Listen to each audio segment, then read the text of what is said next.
The general title of these talks that I'm giving here is Mind Over Mind.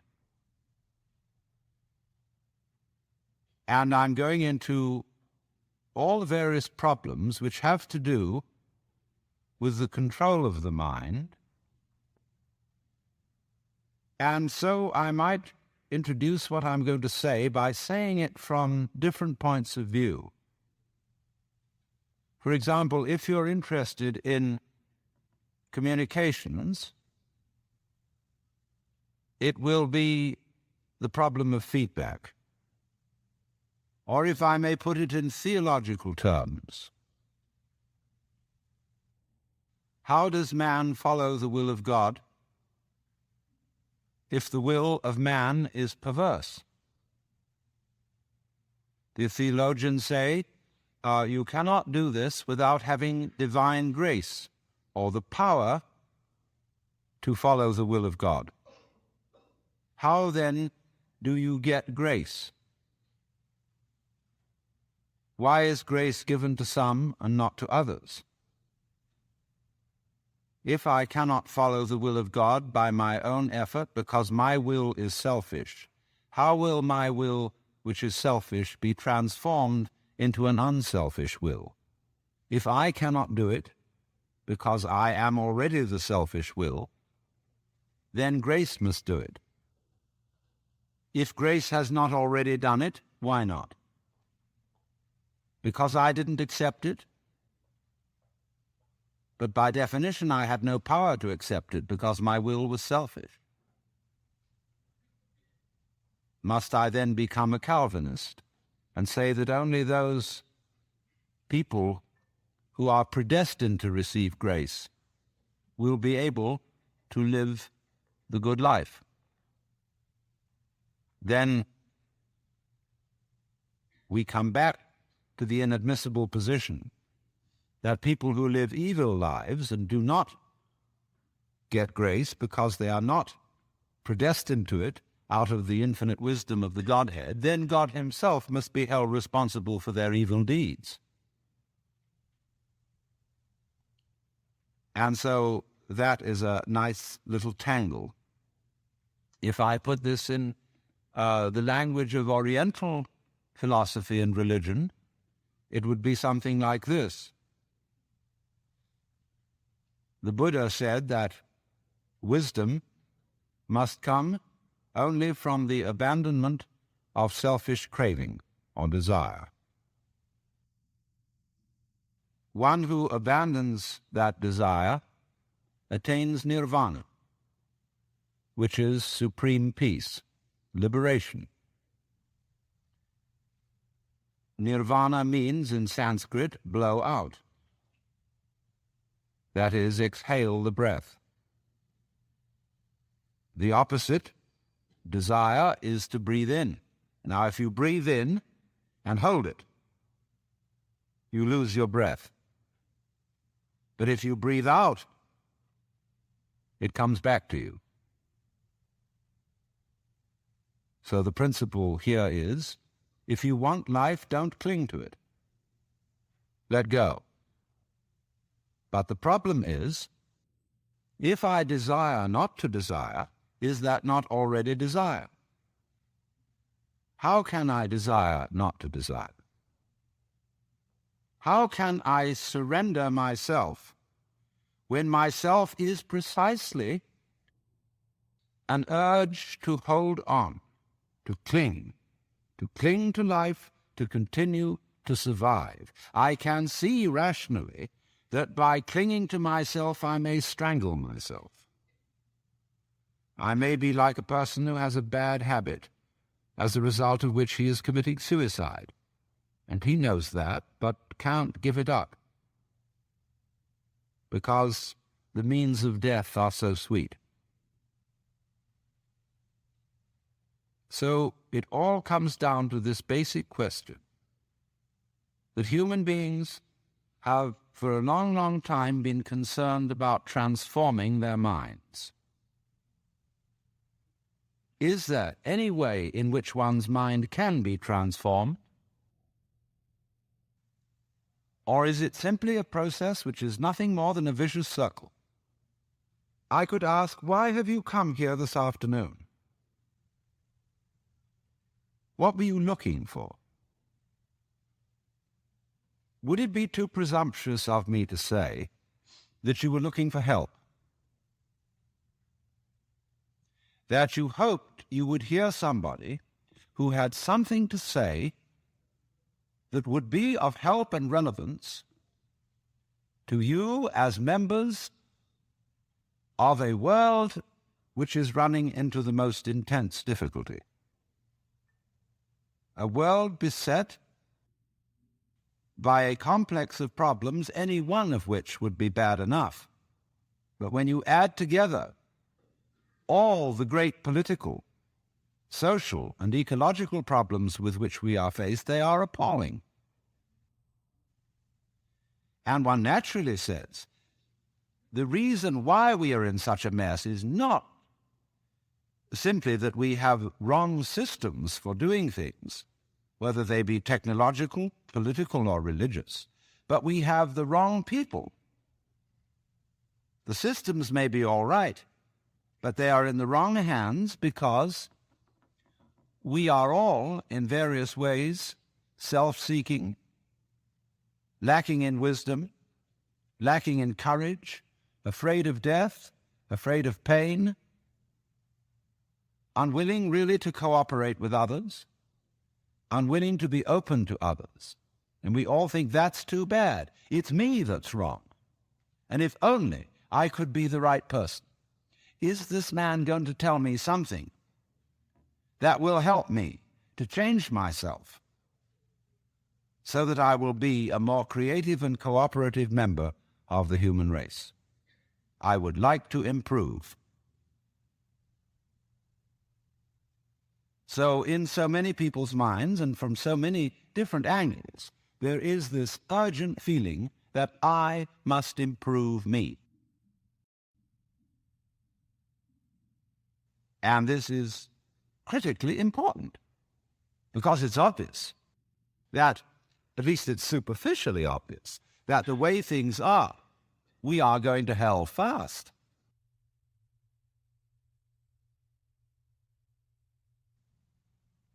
Now, in this question, can I improve me? There is the obvious difficulty that if I am in need of improvement, the person who's going to do the improving is the one who needs to be improved. And there immediately we have a vicious circle. All right. Do you want grace? Well, ask God. Maybe He'll give it to you. And the theologian will tell you, yes, God gives His grace freely. He gives it to all because He loves all. It's here like the air. All you have to do is receive it. Or a more orthodox, a Catholic Christian would say, all you have to do is to be baptized, to take the holy sacrament of the altar, the bread and wine, the body and blood of Christ, and there is the grace right there. And it's given by these simple physical means so that it's very easily and readily available. Well, a lot of people got baptized, and it doesn't always take. People fall from grace. Why do they? You see, we're just talking about the same old problem, but we've put it a step up. But it's the same problem. How can I improve myself? Was the first problem. The second problem is, how can I accept grace? They're both the same problem. Because you've got to make a move which will put yourself out of your own control into the control of a better. If you don't believe in the Christian kind of a God, you can believe in the Hindu kind of a God, who is your inner self. You see, you've got a lower self, which you can call your ego. That's that little scoundrelous fellow that's always out for me. But behind the ego, there is the Atman, the inner self, the inward light, as Quakers would call it, the real self, the spirit, which is substantially identical with God. So you've got to meditate in such a way that you identify with your higher self. Now, how do you do that? Well, you start by watching all your thoughts very carefully, watching your feelings, watching your emotions, so that you begin to build up a sense of separation between the watcher and what is watched, so that you are, as it were, no longer carried away by your own stream of consciousness. You remain the witness, impassively, impartially, suspending judgment and watching it all go on.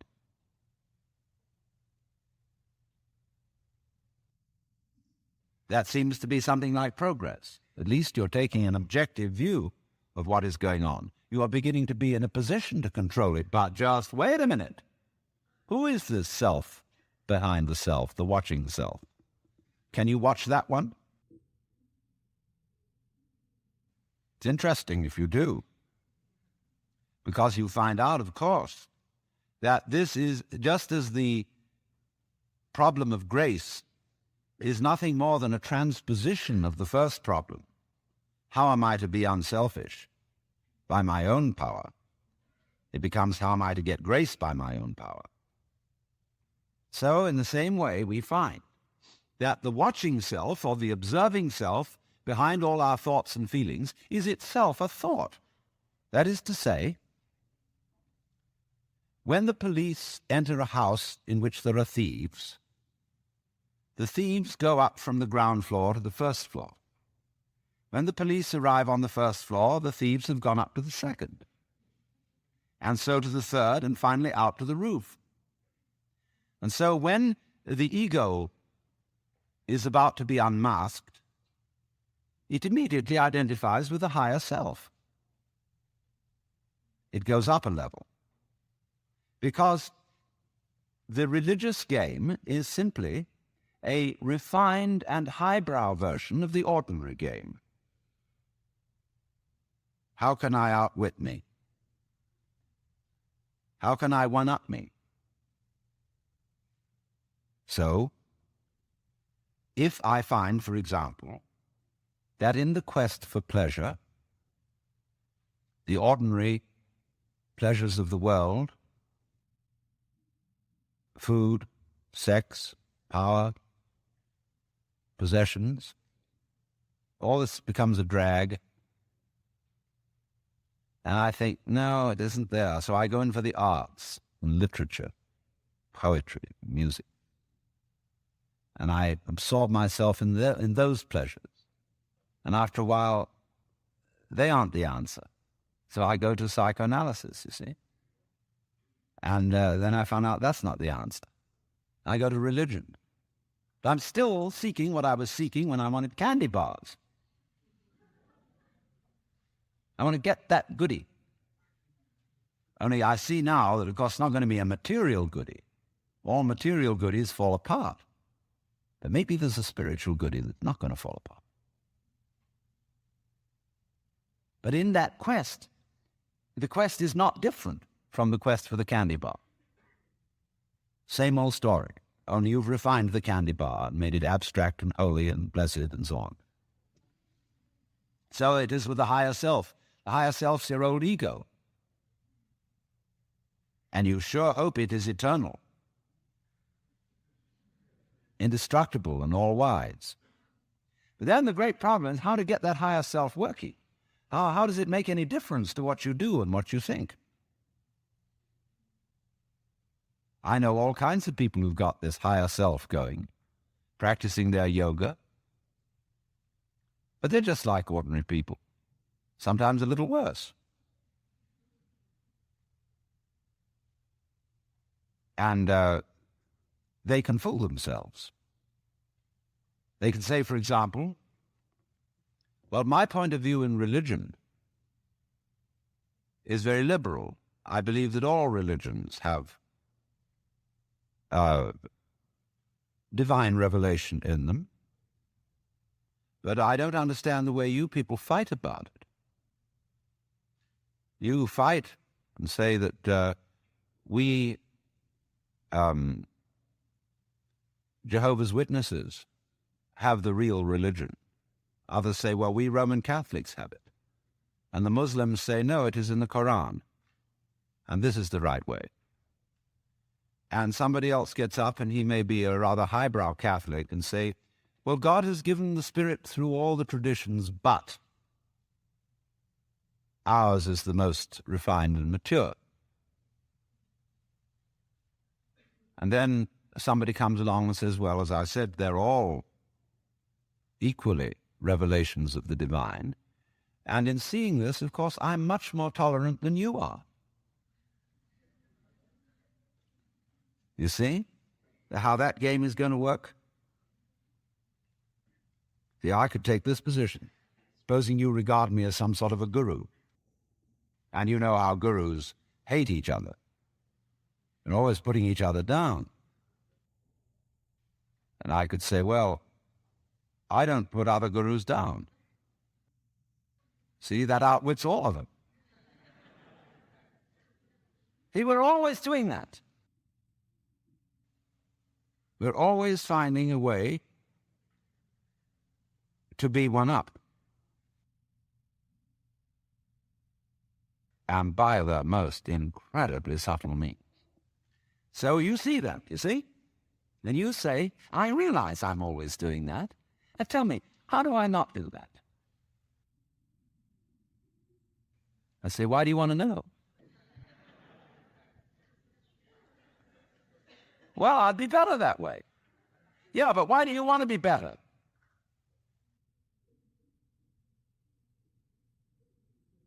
You see, the reason you want to be better is the reason why you aren't. Shall I put it like that?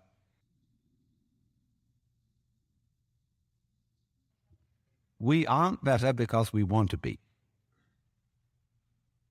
Because the road to hell is paved with good intentions.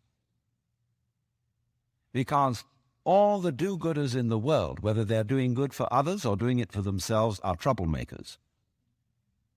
On the basis of kindly let me help you or you'll drown, said the monkey, putting the fish safely up a tree. We white Anglo-Saxon Protestants, British, German, American, have been on a rampage for the past 100 or more years to improve the world. We have given the benefits of our culture, our religion, our technology to everybody, except perhaps the Australian Aborigines. And we have insisted that they receive the benefits of our culture, even our political styles, our democracy. You better be democratic, or we'll shoot you. And having conferred these blessings all over the place, we wonder why everybody hates us. See, because sometimes doing good to others, and even doing good to oneself, is amazingly destructive. Because it's full of conceit. How do you know what's good for other people? How do you know what's good for you? If you say you want to improve, then you ought to know what's good for you.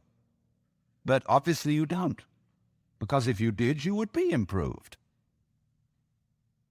So we don't know. It's like the problem of geneticists, which they face today. I went to a meeting of geneticists not so long ago where they gathered in a group of philosophers and theologians and said, now look here, we need help.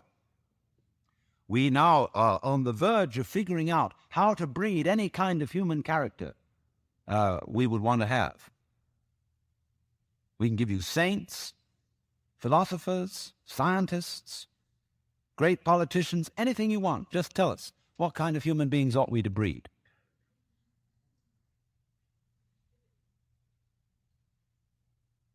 So I said, how will those of us who are genetically unregenerate make up our minds what genetically generate people might be? Because I'm afraid very much that our selection of virtues may not work. It may be like, for example, this new kind of high-yield grain which is made, and which is becoming ecologically destructive. when we interfere with the processes of nature and breed efficient plants and efficient animals, there's always some way in which we have to pay for it. And I can well see that eugenically produced human beings might be dreadful. We could have a plague of virtuous people. Do you realize that? Any animal considered in itself is virtuous. It does its thing. But in crowds, they're awful. Like a crowd of ants or locusts on the rampage. They're all perfectly good animals, but there's just too much. I could imagine a perfectly pestiferous mass of 1 million saints. So I said to these people, look, there's the only thing you can do. Just be sure that a vast variety of human beings is maintained. Don't, please, breed us down to a few excellent types. Excellent for what? We never know how circumstances are going to change and how our need for different kinds of people changes. At one time, we may need very individualistic and aggressive people. At another time, we may need very cooperative, team-working people. At another time, we may need people who are full of interest in dexterous manipulation of the external world. At another time, we may need people who explore into their own psychology and are introspective. There is no knowing. But the more varieties and the more skills we have, obviously, the better. So you see, here again, the problem comes out in genetics. We do not really know how to interfere with the way the world is. The way the world actually is an enormously complex, interrelated organism. The same problem arises in medicine because the body is a very complexly interrelated organism. And if you look at the body in a superficial way, you may see there's something wrong with it. It's chicken pox. And there's spots that itch that come out all over the place. Well, you might say, well, spots are there, cut them off. So you kill the bug. Well, then you find you've got real problems. Because you have to introduce some bugs to kill the bug. It's like bringing rabbits into Australia. And that starts going all over the place and getting out of hand. But then you think, well, now, wait a minute. It wasn't the bugs in the blood. There are bugs all over the place. What was wrong with this person that his blood system suddenly became vulnerable to those particular bugs? His resistance wasn't up. Therefore, what you should have given him was not an antibiotic, but vitamins. Okay, so we're going to build up his resistance. But resistance to what? You may build up resistance to this and this and this class of bugs, but then there's another one that loves that situation and comes right in. See, we always look at the human being medically in bits and pieces because we have heart specialists, lung specialists, bone specialists, nerve specialists, and so on. And they each see the human being from their point of view. There are a few generalists, but they realize the human body is so complicated that no one mind can understand it. And furthermore, supposing we do succeed in healing all these people of their diseases, what do we then do about the population problem? I mean, we've stopped cholera, the black bubonic plague, we're getting the better of tuberculosis, we may fix cancer and heart disease. Then what will people die of? Well, let us go on living. There'll be enormous quantities of us. Then we have to fix this birth thing. Pills for everybody. Then we find, what are the effects, the side effects of those pills? What are the psychological effects upon men and women of not breeding children in the usual way? We don't know. And what seems a good thing today, or yesterday, like DDT, turns out tomorrow to have been a disaster. What seemed in the moral and spiritual sphere, too, like great virtues in times past, are easily seen today as hideous evils. Let's take, for example, the Inquisition. In its own day, among Catholics, the Holy Inquisition was regarded as we today regard the practice of psychiatry.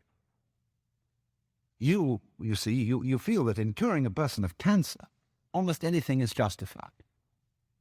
The most complex operations, the most weird surgery, people suspended for days and days on end on the end of tubes with X-ray penetration, burning, or people undergoing shock treatment, people locked in the colorless, monotonous corridors of mental institutions. In all good faith, they knew that witchcraft and heresy were terrible things, awful plagues, imperiling people's souls forever and ever. So any means were justified to cure people of heresy. We don't change. We're doing the same thing today, but under different names. We can look back at those people and see how evil that was, but we can't see it in ourselves. So therefore, beware of virtue.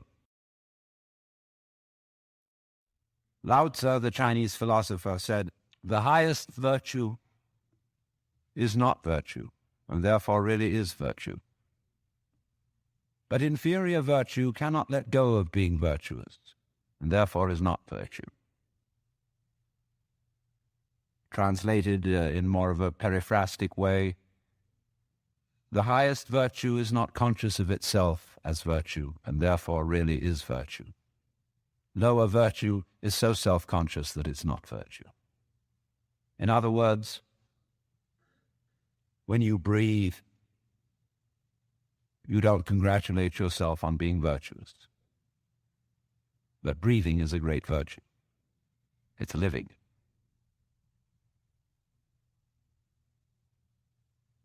When you come out with beautiful eyes, blue or brown or green as the case may be, you don't congratulate yourself for having grown one of the most fabulous jewels on earth. It's just eyes. And you don't account it a virtue to see, to entertain the miracles of color and form. You say, oh, that's just...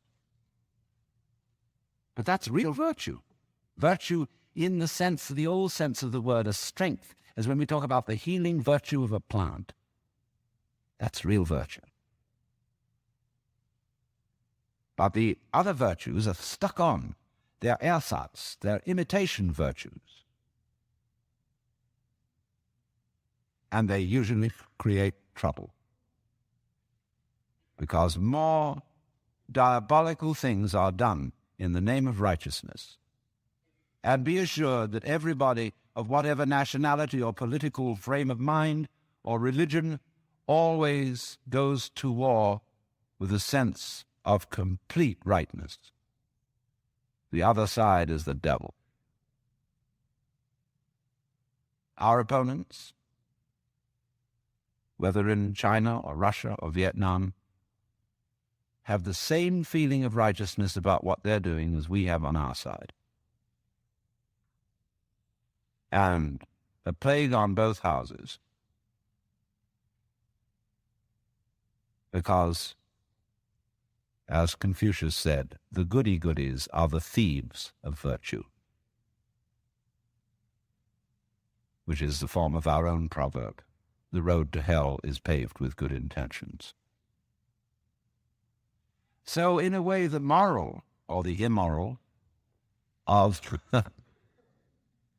these considerations is that if you are really aware of your own inner workings, you will realize there's nothing you can do to improve yourself. Because you don't know what better is, in any case. And you, who will do the improving, are the one who needs to be improved. And this also goes for society. We can change society. We can get enormous enthusiasm going out of the idea that there is a revolution afoot and that this revolution is going to set everything to right. Do you know a revolution that ever set anything to right? Whether the revolution came from the left wing or from the right wing? The best forms of government that have ever existed in the world are those which muddled through, where they didn't have any very clear setup of control, but they muddled along. A kind of what I'll call controlled anarchy seems to work out better than anything else. When we have a great system and great power to put it into effect, there is always more violence, more bloodshed, more trouble. It makes no difference whether it be Chairman Mao or Adolf Hitler.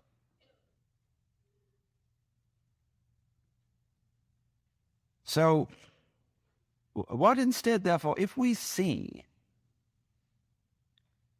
that you can't outwit yourself, you can't be, shall I say, unself-conscious on purpose. You can't be designedly spontaneous, and you cannot be genuinely loving by intending to love. Either you love someone or you don't. If you pretend to love a person, you deceive them and build up reasons for resentment. So you say, well, I ought to be honest. That's the beginning of, so many lies you can't imagine. It's like when I hear a lot said about love, the big love thing on the way. Everybody's got to love everybody. But he sings songs about love. Do you know what I do? I buy a gun and bar my door because I know there's a storm of hypocrisy brewing. So let's look at this thing from another point of view, which you will at first think highly depressing. Let's supposing we can't do anything to change ourselves.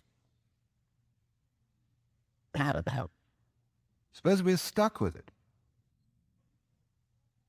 Now that is the worst thing an American audience can hear. There's no way of improving yourself, because every kind of culture in this country is dedicated to self-improvement. Just take jogging, that deplorable practice.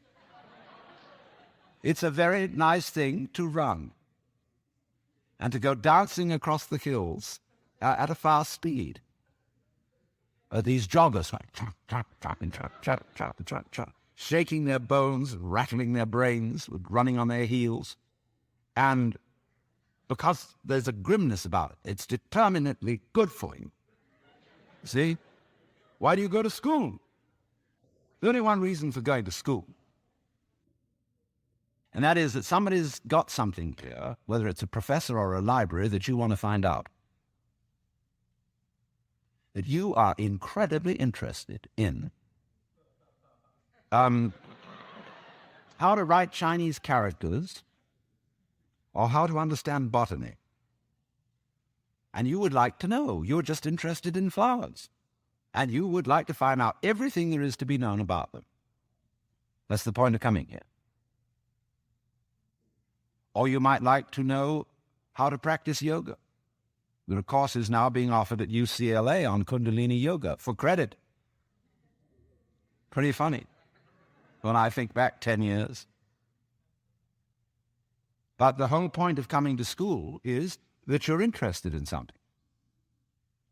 You don't come to improve yourself. But the trouble is that the schools got the wrong idea.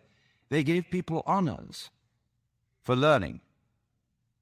And the reward for studying French should be the ability to speak French and enjoy reading French and having fun with French people. But when you get a degree for it, then the degree becomes the point in a game of one-upmanship. And of course, one-upmanship is the main business of the educational community today. You learn all the rules of how to be a good professor. It's instructive to go to a professional professor's meeting. In my field, which is philosophy, you go to a congress of philosophers, and you'll find when they all get together in the bar or in the restaurant in somebody's room, the one thing they don't talk about is philosophy. It is very bad form indeed to show interest in philosophy among your colleagues. The same is exactly true in clergy gatherings. They don't talk about religion. What they both talk about is politics, church politics and academic politics, because it's bad form to be brilliant on a faculty, because it outclasses your colleagues. Therefore, faculty people tend to cultivate a studied mediocrity. And you've got to watch out for that. I mean, if you get mobs of students coming to your lectures, you get pretty black looks from your colleagues. And then, of course, there's a whole world of one-upmanship in research and publication of learned papers. What's the relative quantity of footnotes to basic text and footnotes on footnotes, and the various ways of making your bibliography painfully accurate. And it's endless. But you see what it is? It's scholarship about scholarship and not scholarship. Just as learning, because learning is good for you, is irrelevant to learning. The whole idea of improving yourself by learning is irrelevant to the learning process. And in the same way, doing business is doing business. Doing business, such as manufacturing clothes, is a very good thing to do. I could conceive that it would be extremely enjoyable, something one could be very proud of, to make good clothes. Of course, you need to sell them because you need to eat. But to make clothes to make money raises another question. Because then your interest is not in making clothes, it's in making money, and then you're going to cheat on the clothes. And then you get an awful lot of money and you don't know what to do with it.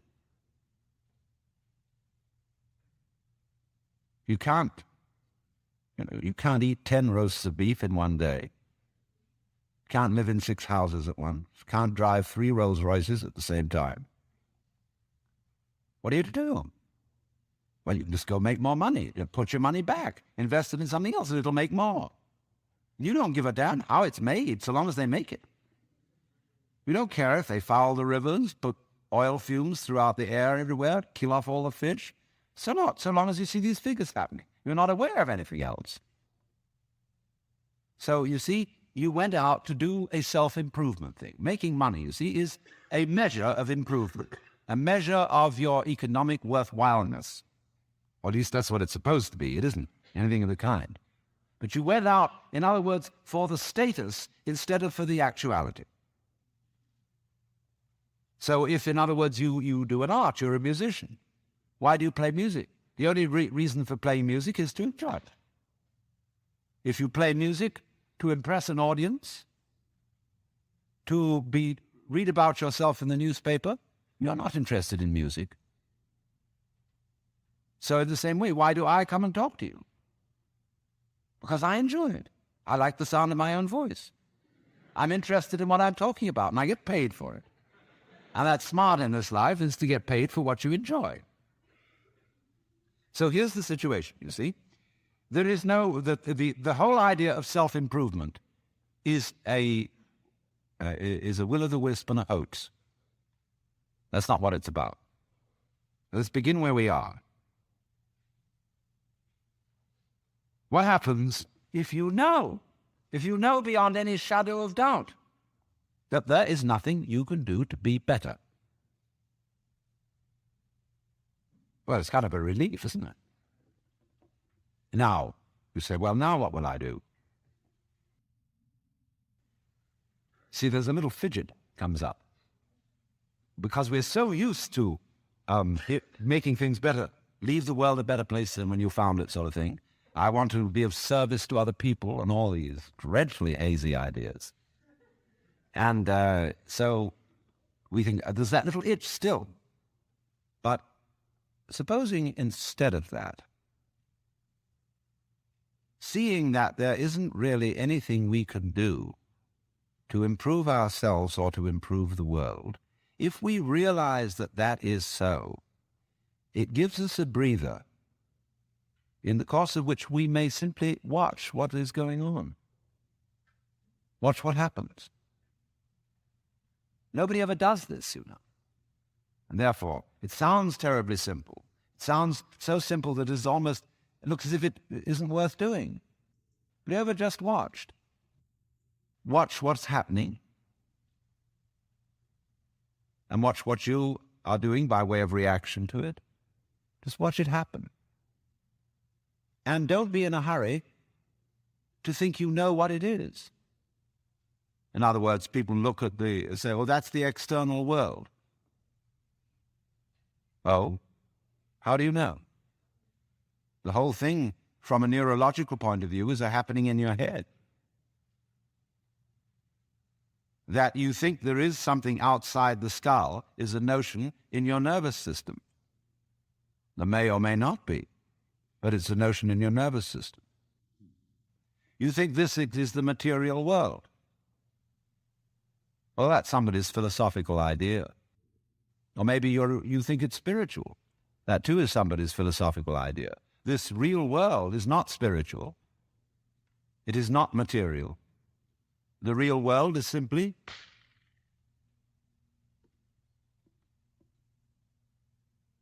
so could we look at things in that way? Without, as it were, fixing labels and names and gradations and judgments on everything, but watch what happens. Watch what we do. Now, you see, if you do that, you do at least give yourself a chance. And it may be that when you are in this way freed from busybodiness and being out to improve everything, that your own nature will begin to take care of itself. Because you're not getting in the way of yourself all the time. You will begin to find out that the great things that you do are really happenings. For example, no great genius can explain how he does it. Yes, he said, I have learned a technique to express myself. Because I had something in me that had to come out, I had to know how to give it out. So if I were a musician, I had to learn how music is produced. That means learning to use an instrument or learning a technique of musical notation or whatever it may be. If I want to describe something, I have to learn a language so that others can understand me. I need a technique. But then beyond that, I'm afraid I can't tell you how it was that I used that technique to express this mysterious thing I wanted to show you. If we could tell people that, we would have schools where we would infallibly train musical geniuses, scientific miracle minds. And there would be so many of them. We wouldn't know what to do with them. Geniuses would be a dime a dozen. And then we would say, well, these people are, after all, not very ingenious. You know, PhDs, how many of them are there? Because what is fascinating always about genius is the fellow does something we can't understand. He surprises us. But you see, just in the same way, we cannot understand our own brains. Neurology knows relatively little about the brain, which is only to say that the brain is a lot smarter than neurology. Yes, there is this, which can perform all these extraordinary intellectual and cultural miracles. But we don't know how we did it. But we did. We didn't have some campaign to have an improved brain over the monkeys or whatever may be our ancestors. It happened. And all growth, you see, is fundamentally something that happens. But for it to happen, two things are important. And the first is, as I said, you must have the technical ability to express what happens. And secondly, you must get out of your own way. But right at the bottom of the whole problem of control is, how am I to get out of my own way? And if I showed you a system, let's all practice getting out of our own way, it would turn into another form of self-improvement. See, here's the dynamics of this thing. And we find this problem, you see, repeatedly throughout the entire history of human spirituality. In the phraseology of Zen Buddhism, you cannot get this by thinking. You cannot attain to it by not thinking.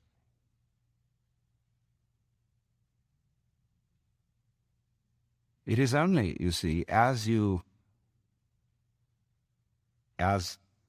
getting out of your own way ceases to be a matter of choice, when you see that there's nothing else for you to do. When you see, in other words, that doing something about your situation is not going to help you. When you see equally that trying not to do anything about it is not going to help you. Where are you? Where do you stand? You're nonplussed. And you are simply reduced to watching.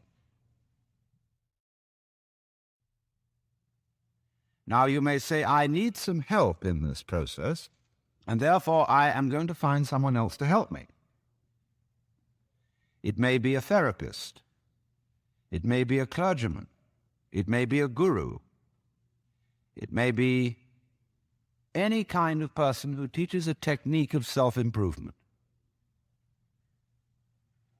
Now, how will you know whether this person is able to teach you? How can you judge, for example, whether a psychotherapist is effective or just a charlatan? How can you judge whether a guru is himself spiritually wise or merely a good chatterbox? Well, of course, you ask your friends, you ask his other students or patients, and they're all, of course, enthusiastic. You have to be enthusiastic when you bought something expensive.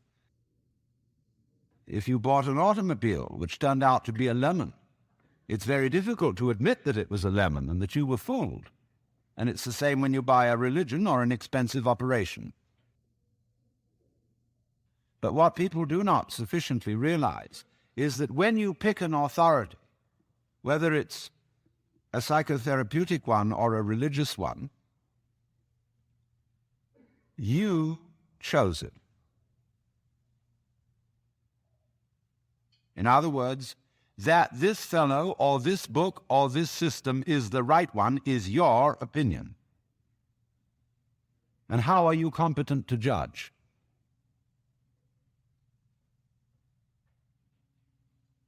After all, if you're saying to this other person or other source, I think you are the authority, that's your opinion. So you cannot really judge whether an authority is a sound authority unless you yourself are a sound authority. Otherwise, you may just be being fooled. You may say, for example, I believe that the Bible is the Word of God. All right, that's your opinion. I know the Bible says it's the Word of God, but it's your opinion that the Bible is not lying. The church says the Bible is the Word of God, but it's your opinion that the church is right. You cannot escape from that situation. It's your opinion. So you see, when you select an authority who will help you to improve yourself, it's like hiring the police out of your tax money and putting them in charge of seeing that you obey the law. I mean, can't you take care of yourselves?